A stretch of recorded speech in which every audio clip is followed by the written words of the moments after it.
السلام عليكم ورحمة الله وبركاته. النهاردة هنعمل مع بعض وصفة جميلة جدا، كلنا بنحب ناكلها وكمان بنعملها في الأوقات اللي بنبقى مستعجلين فيها. تعالوا النهاردة نحط الزبادي والبيض على اللحمة المفرومة ونعمل منها أحلى وصفة. أوقات كتير بنبقى عاوزين نعمل غدا أو عشاء ومش عارفين نعمل إيه، والأولاد دايما بيحبوا يشتروا أكلات من الشارع أو من المطاعم. تعالوا النهاردة نعمل بحوالي نص كيلو من اللحمة أو أقل، تقدري تعملي منها كمية كبيرة جدا وموفرة. هنعمل النهاردة كفتة مشوية في الطاسة من غير فرن بكمية كبيرة جدا، وهنقول بقى سر التماسك بتاعها بتتبيلة حلوة جدا رائعة وبسيطة كمان. كان معايا هنا نص كيلو من اللحمة المفرومة، حطيت عليها كوباية كده من الزبادي، أنا بستخدم زبادي بلدي، ودي بضاية واحدة هحطها على اللحمة المفرومة والزبادي. تقدري تعملي نص الكمية لو انتوا عددكم أقل، إنما الكمية دي ما شاء الله بتكفي معاكي من 6 ل7 أفراد. كمان هنا معايا بصلاية صغيرة كده بشرتها وصفتها من المية. لو وصلتِ معايا لغاية هنا يا ريت ما تنسينيش في لايك وسبسكرايب ودعوة حلوة منِّك، ولو أول مرة تشرفيني في القناة يا ريت تشتركي في القناة وتفعلي زر الجرس ليصلك كل وصفاتنا. هنا كانت معايا شوية كده من البقدونس، أنا كنت مقطعاهم كده صغير، بيدوا ريحة حلوة جدًا للكفتة بتاعتي.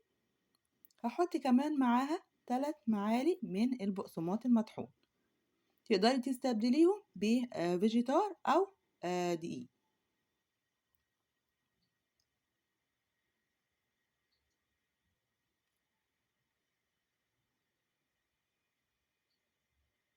هاضيف كمان معاهم حوالي نُص معلقة كبيرة من الملح، وكان عندي خلطة المشاوي بجد ريحتها حلوة جدًا، التوابل بتاعتها حلوة، أخدت منها حوالي معلقة كبيرة.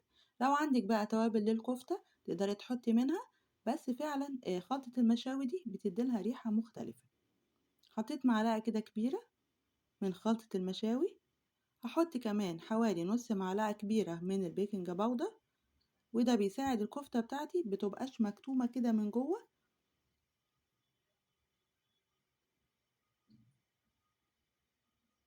هاضيف كمان حوالي نص معلقة صغيرة من الفلفل الأسود، وهاحط لها رشة بقى من بهارات اللحمة.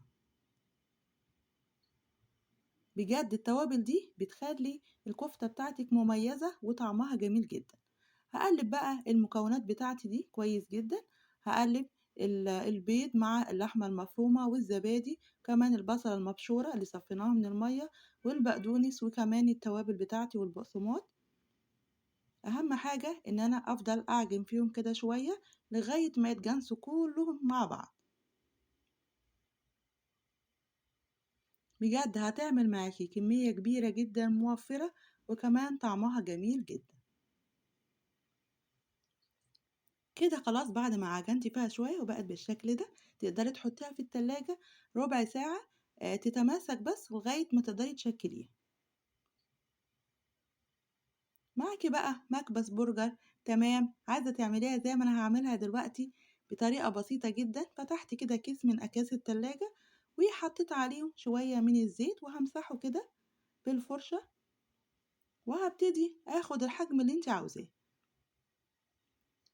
أخدت كده بمقدار المعلقة جزء كده، وهابتدي إني أشكّله. عايزة زي ما قُلت لِك، عايزة تحطيه في مكبس البرجر تمام، عاوزة تعمليه كأقراص كده صغيّرة في الكيس زي ما إحنا شايفين بالطريقة السهلة دي، هتوفّر برضه عليكِ كتير. أنا باورّيكِ كذا طريقة أو أبسط الطرق، وعليكِ تختاري اللي أنتِ عاوزاه واللي هيريّحِك.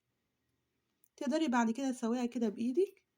بُصّوا، طبعًا خلّيها رقيّقة لإنّها لمّا تتحط في الطاسة أو تتشوي أكيد هترتفع لفوق، أحسن حاجة إنِّك تخلّيها تكون رفيّعة، يعني ما تكونش سميكة، لإن هي بعد كده هترتفع شوية، فخلّي بالِك ما تعمليهاش سميكة أوي.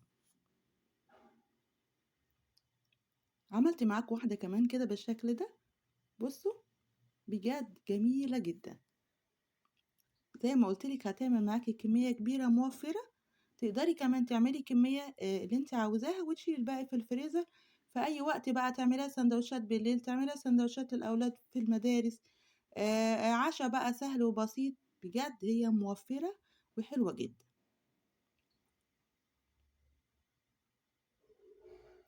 ممكن كمان بقى تتخلّصي من الكيس زي ما إحنا شايفين كده وتعمليها بقى بطريقة تانية. تاخدي نفس الكمية كده بالمعلقة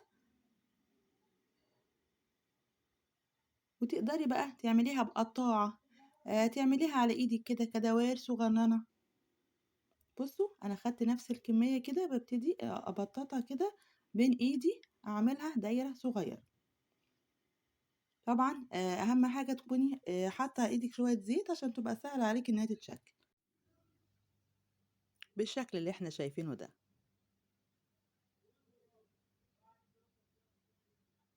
هاخد برضه بنفس المقدار كده وهاعمل باقي الكمية بنفس الشكل. أنا باوريكِ بُصّوا عملت قد إيه ما شاء الله، وكمان لسه معايا كمية تانية هاعملها. أنا هنا خلاص كنت خلّصت الكمية كلّها، وزي ما قُلت لِك ما شاء الله عملت معايا كمية كبيرة، تقدري تستخدمي منها اللي أنتِ عاوزاه، وتحتفظي بالباقي في الفريزر مثلًا في أطباق فويل بين كل طبقة وطبقة أكياس كده، بحيث إنِّك تعرفي تشيليها بكل سهولة وتستخدميها وقت ما تحبي. معايا هنا طاسة هاحطها كده على النار وأحط عليها شوية زيت، شوية سمنة زي ما أنتِ عاوزة، وهابتدي أشوي بقى الكفتة بتاعتي. بتتشوي معايا بكل سهولة، ولو أنتِ ملاحظة كده إن هي ارتفعت شوية عن ما كنا عاملينها، عشان كده قُلت لِك خلّيها رقيقة أفضل. هاقلّبها طبعًا من على الجنبين، وبجد أنا عاوزة أقول لِك الريحة بتاعتها خطيرة جدًا. تعمليها بقى ساندوتشات، تقدّميها جنب مكرونة، بس بجد هي رائعة. تعالوا بقى نعمل جنبها شوية سلطة حارة جميلة جدًا. ده بصل كده أول ما صغير، معايا بصلتين وكمان 3 طماطمات كده و3 قرون من الفلفل الحامي. السلطة دي سلطة حارة بس طعمها جميل جدًا. هاحطها كده في الشواية يتشووا، وهاحط معايا 3 فصوص من التوم، وهاحط الطماطم والفلفل اللي إحنا شويناه.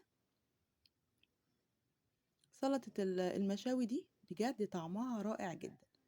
بتعمليها في البيت وبيبقى طعمها حلو جدًا، وبتغنيكِ عن أي سلطة تقدري تجيبيها من برّه.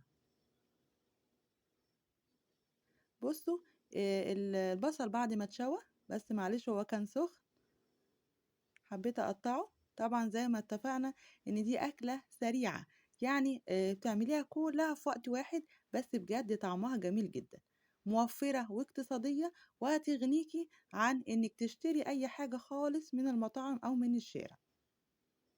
طبعًا في الوقت اللي إحنا فيه ده، وفي وسط غلا الأسعار، كلّنا بنحب نوفّر ونعمل لولادنا كل حاجة في البيت. كمان أنتِ بتعمليها بطريقة مضمونة، ما تعرفيش برّه هُم بيعملوها إزاي. هاخد بقى كل المكونات دي كلّها وأحطها في الخلاط زي ما شُفنا، هاحط عليها عصير ليمونة كبيرة، وهاحط كمان معلقة كبيرة من الخل،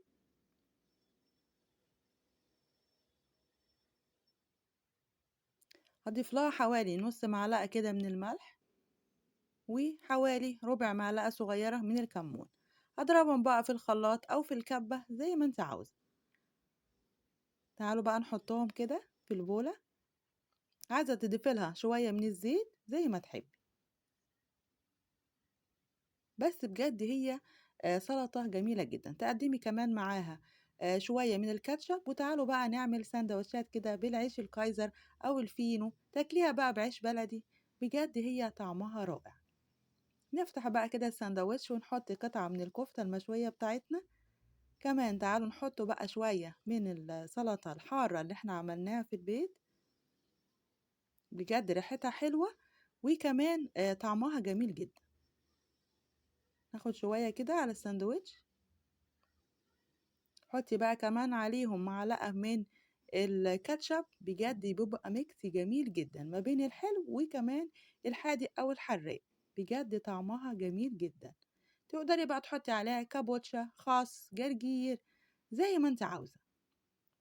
بس بجد هي وجبة جميلة جدًا، موفّرة. الأولاد حبّوا يشتروها من برّه، قُلت لهم لأ، تعالوا نعملها في البيت بطريقة مضمونة، موفّرة وكمان اقتصادية. عملنا منها كمية كبيرة، بجد ما شاء الله الكمية دي تكفي معاكِ 6، 7 أفراد، طعمها جميل وكمان موفّرة.